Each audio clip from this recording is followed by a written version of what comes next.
అలిగిన నలుగక ఎగ్గులు పలికిన మరి వినిన ఎట్లు ప్రతివచనంబుల్ పలుకక పన్నము వడియడ తలుపకయున్నంత చూవే ధర్మజ్ఞుడిలన్. అత్యంత పవిత్రమైనటువంటి ఈ పుష్యమాసంలో శుభోదయ వేళలో దేవదేవుడైనటువంటి శ్రీమన్నారాయణుణ్ణి, కలియుగ ప్రత్యక్ష దైవమైనటువంటి శ్రీ వెంకటేశ్వర స్వామి వారిని పరిపరి విధాలుగా శరణాగతి చేస్తూ ఉత్తమమైన ఈ పుష్యమాస శుభోదయ సమయాన్ని మనం చరితార్థం చేసుకుంటూ ఉన్నాం. ఈ పుష్యమాసంలో వాసుదేవ నామధారి అయినటువంటి ఆ గోవిందుణ్ణి ఎంతగా మనం శరణాగతి పూర్వకంగా ఆరాధన చేస్తాము, అంత చక్కనైనటువంటి ఫలాలను మరి మనందరం కూడా పొందవచ్చును అంటున్నారు. ఇంకా విశేషించి పౌష్యలక్ష్మి విశేష ఆరాధన, మహాలక్ష్మి అమ్మవారు కూడా ఈ మాసంలో ఈ చక్కనైనటువంటి ఈ వాతావరణంలో మనల్ని కూడా చక్కగా అనుగ్రహిస్తారు అంటారు. నిజానికి సంక్రాంతి పండుగ అనంతరం ప్రతి ఒక్కరి ఇంటిలో కూడా ధాన్యలక్ష్మి తాండవిస్తూ ఉంటుంది. అలా పౌష్యలక్ష్మి ఆరాధనాన్ని గనక ఆచరించినట్లయితే ప్రతి ఇల్లు సిరి సంపదలతో నెలకొని ఉంటుంది ఈ సంవత్సరం అంతా కూడా అని చెప్పి మన ఆగమ శాస్త్రాలు పురాణాలన్నీ కూడా తెలియజేస్తూ ఉన్నాయి. కనుక ఇటువంటి చక్కనైనటువంటి ఆరాధనని చేస్తూ ఒక చక్కని జ్ఞానాన్ని ఈ శుభోదయ కాలంలో పొంది ఆ జ్ఞానాన్ని మన జీవితానికి అన్వయించుకొని మన జీవితానికి ఒక పరమార్థాన్ని ఏర్పాటు చేసుకునే ప్రయత్నాన్ని మనందరం కూడా చేద్దాం. ఇదిగో ఈరోజు మనకు పెద్దలు ఇలా చెప్తున్నారు. అలిగిన నలుగక ఎగ్గులు పలికిన మరి వినని ఎట్లు ప్రతివచనంబుల్.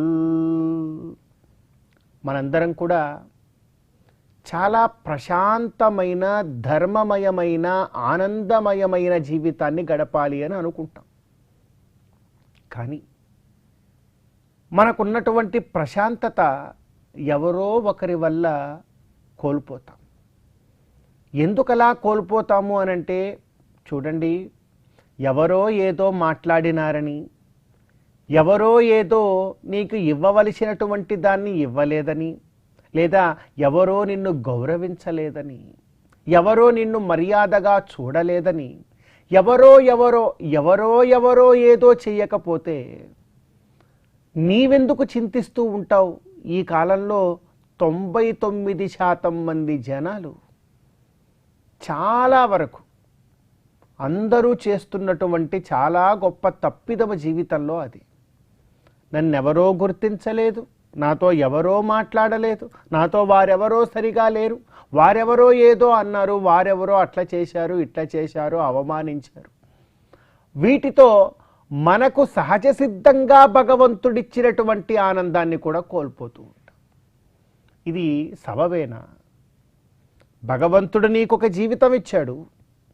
ఆ జీవితంలో నీకంటూ నీ అంతట నీవే ఎవరి మీద ఆధారపడకుండా అనుభవించగలిగేటువంటి ఆనందాలని, గొప్పదైనటువంటి స్థితిగతులన్నింటినీ ఇచ్చినా కూడా ఆ భగవంతుడు ఇచ్చిన దాన్ని సద్వినియోగపరుచుకునేటువంటి ఒక స్థితిని మనందరం కూడా ఎవరెవరినో చూసి వారెవరెవరో నీకేమేమో చేయలేదని చెప్పి మన దగ్గర ఉన్నవి కూడా అనుభవించకుండా మానేస్తూ ఉంటాం. అందుకే పెద్దలు మనకు చెప్తున్నారండి, అలిగిన నలుగక. ఎలా ఉండాలి నీవు అనే దాని గురించి చెప్తున్నారు.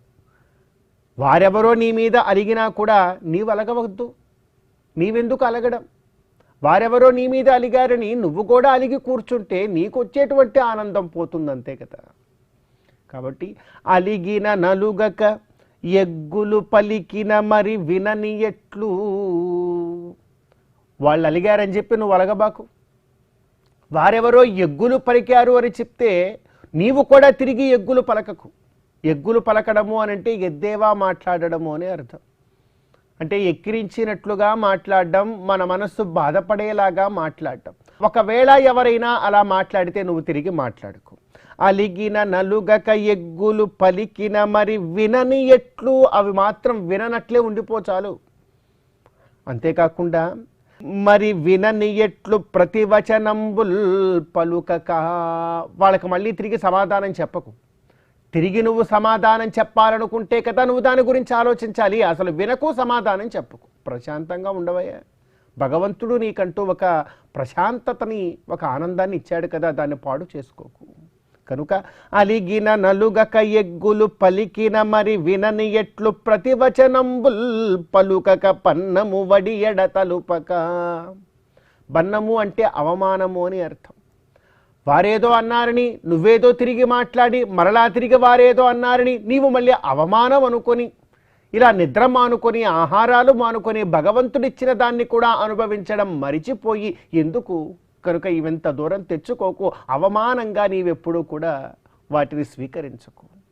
బన్నము వడి ఎడ తలుపక యున్నంత చూవే ధర్మజ్ఞుడిలన్.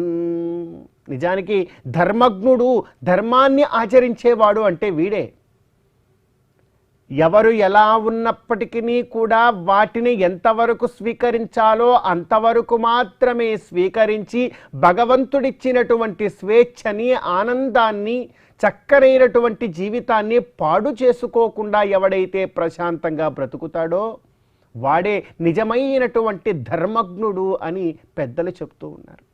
కనుక ఈ పుష్యమాసంలో ఈ శుభోదయ సమయాన నిజమైనటువంటి ధర్మజ్ఞుడిలా ఇలా బ్రతకగలిగేటువంటి అనుగ్రహాన్నిమ్మని ఆ గోవిందుణ్ణి మనసారా మనం కోరుకుందాం. ఈ పుష్యమాస శుభోదయ సమయాన్ని మనం చరితార్థం చేసుకుందాం.